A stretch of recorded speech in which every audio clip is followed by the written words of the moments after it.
Governor Gavin Newsom takes decisive action after people crowd beaches in Orange County, breaking stay-at-home orders. USC is offering hundreds of antibody tests to students who are on or near campus. We have reactions from students who were tested. And we'll see how LAUSD free lunches are making a real difference for thousands of people. See It Live starts right now.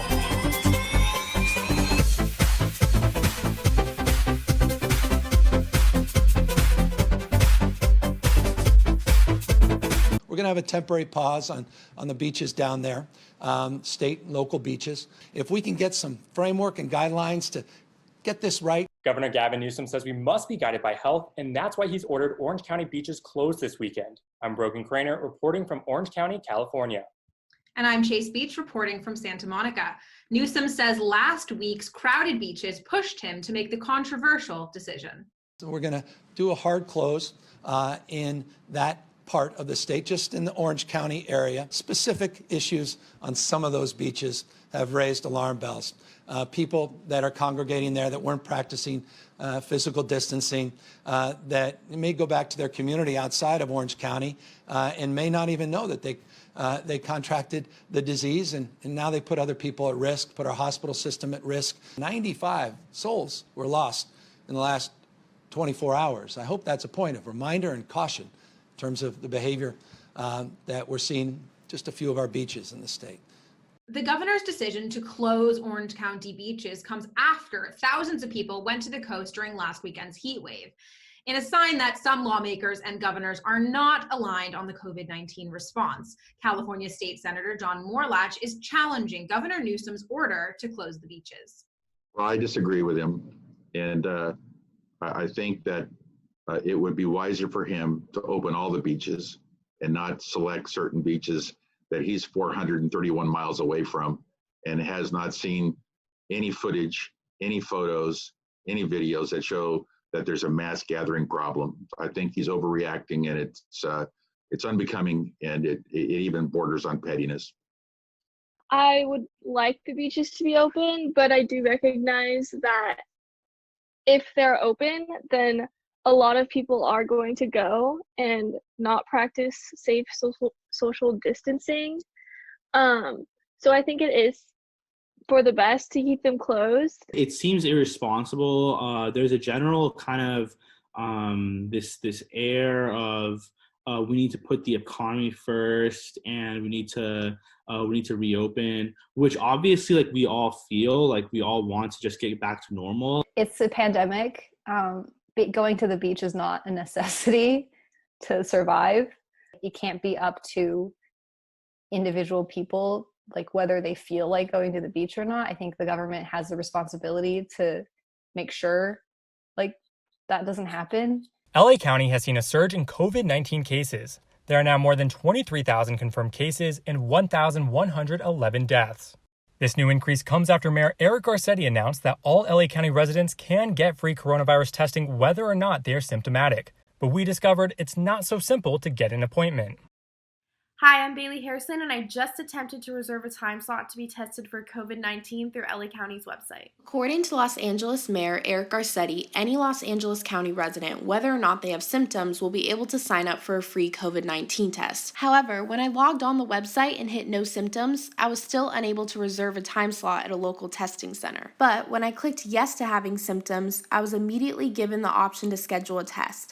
I was even able to get in on the same day I filled out the form at my local testing center. There were also over 100 time slots available for the following day, but it appears that those with symptoms will have priority to schedule testing first. USC Student Health is conducting a study to estimate how many students have developed antibodies to the COVID-19 virus. Annenberg Media's Isaiah Murtaugh was one of the students chosen to participate. Hey, I'm Isaiah Murtaugh. I'm a radio producer at Annenberg Radio. I got an email about a coronavirus antibody test yesterday, made a call, got an appointment set up for this morning, but we'll see how it goes. Well, first of all, as you can see, my mask was insufficient, so they replaced it. She took the blood. Not too bad.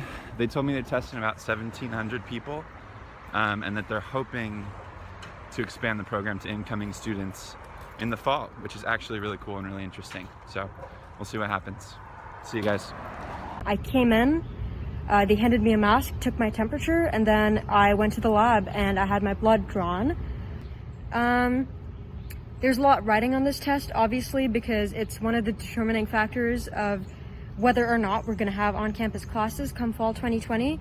And it's also just a really interesting test because antibodies tests don't necessarily guarantee that you're now immune to the virus or that you ever were actually exposed to the virus in the first place. So it's really interesting that they're choosing to use this method, and hopefully by the time our results come out, we have a bit more clarity about how antibodies actually play into infection and how safe it would be to open campus back up. Between 500 and 800 USC students living in the LA area who reflect the university's demographics were invited to take part in the study.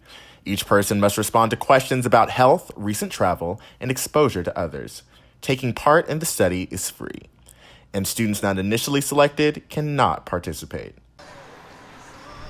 The COVID-19 pandemic has many high school seniors wondering whether to commit to their choice college. Some universities have released statements saying they intend to reopen campus in the fall, but it will likely depend on testing, tracing, and the capacity to isolate anyone who becomes infected. USC is preparing for remote and in-person classes.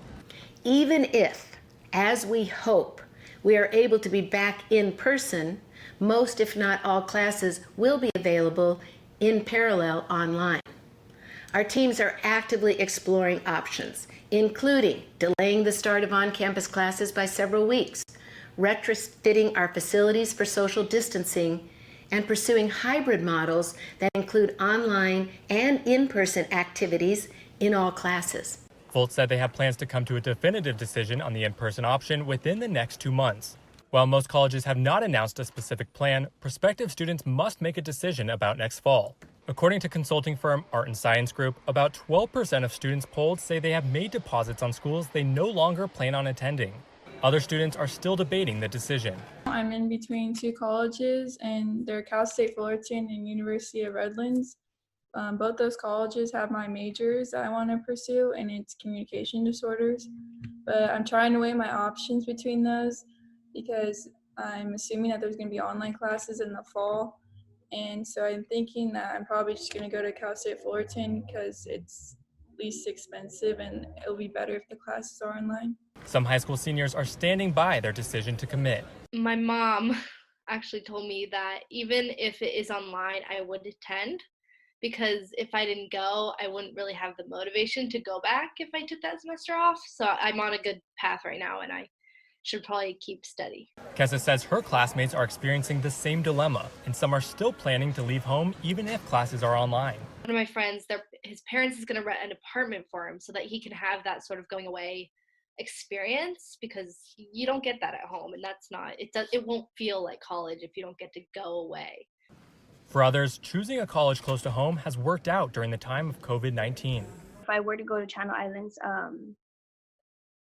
I guess because of the distance, it would be okay for me to start classes at home first and then move. Whereas at an out of state or somewhere else, it would be, I think, harder. While many students are still committing to going to college, schools like USC face a major financial hit.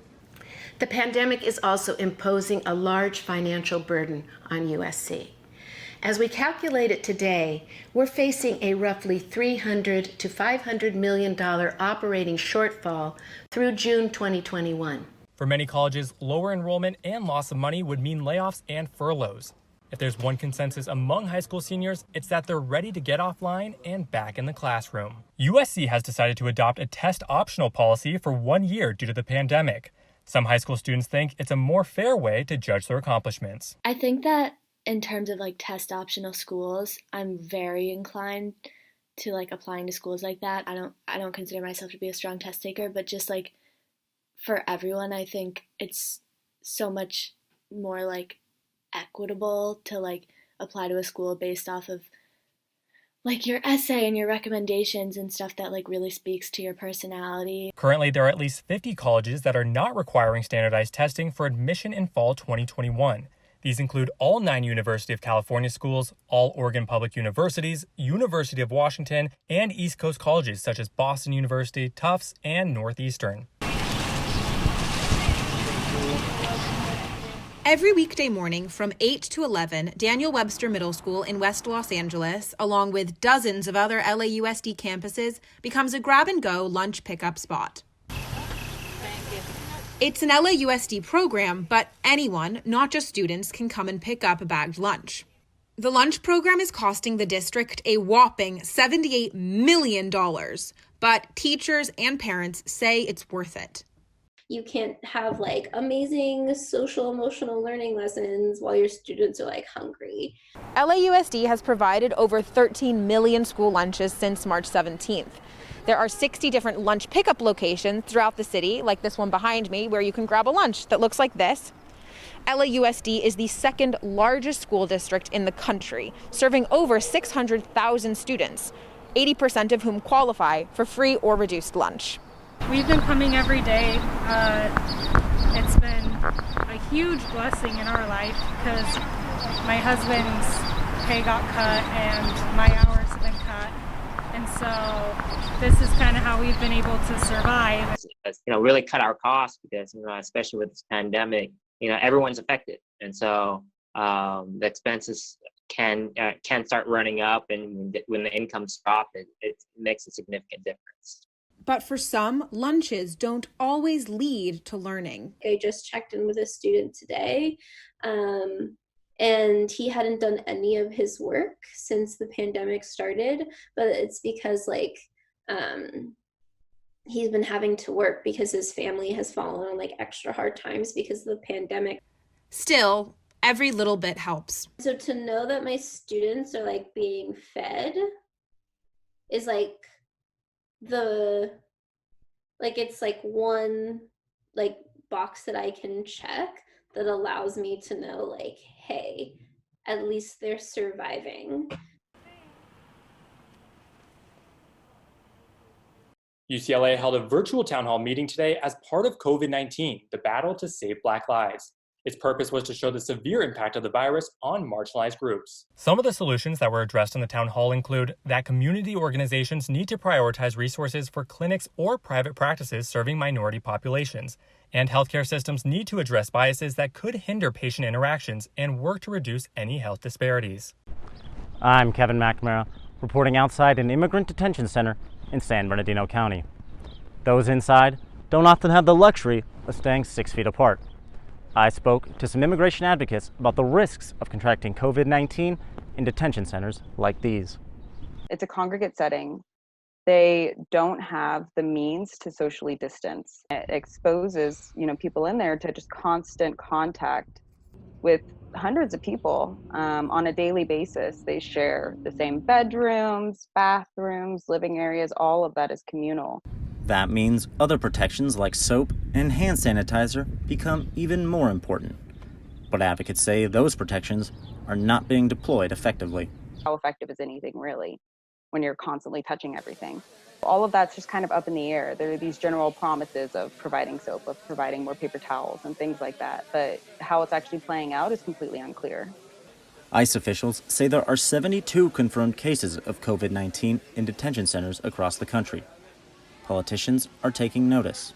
These are fertile, petri dishes, these detention centers for these young boys and girls who are behind bars right now or behind cages right now.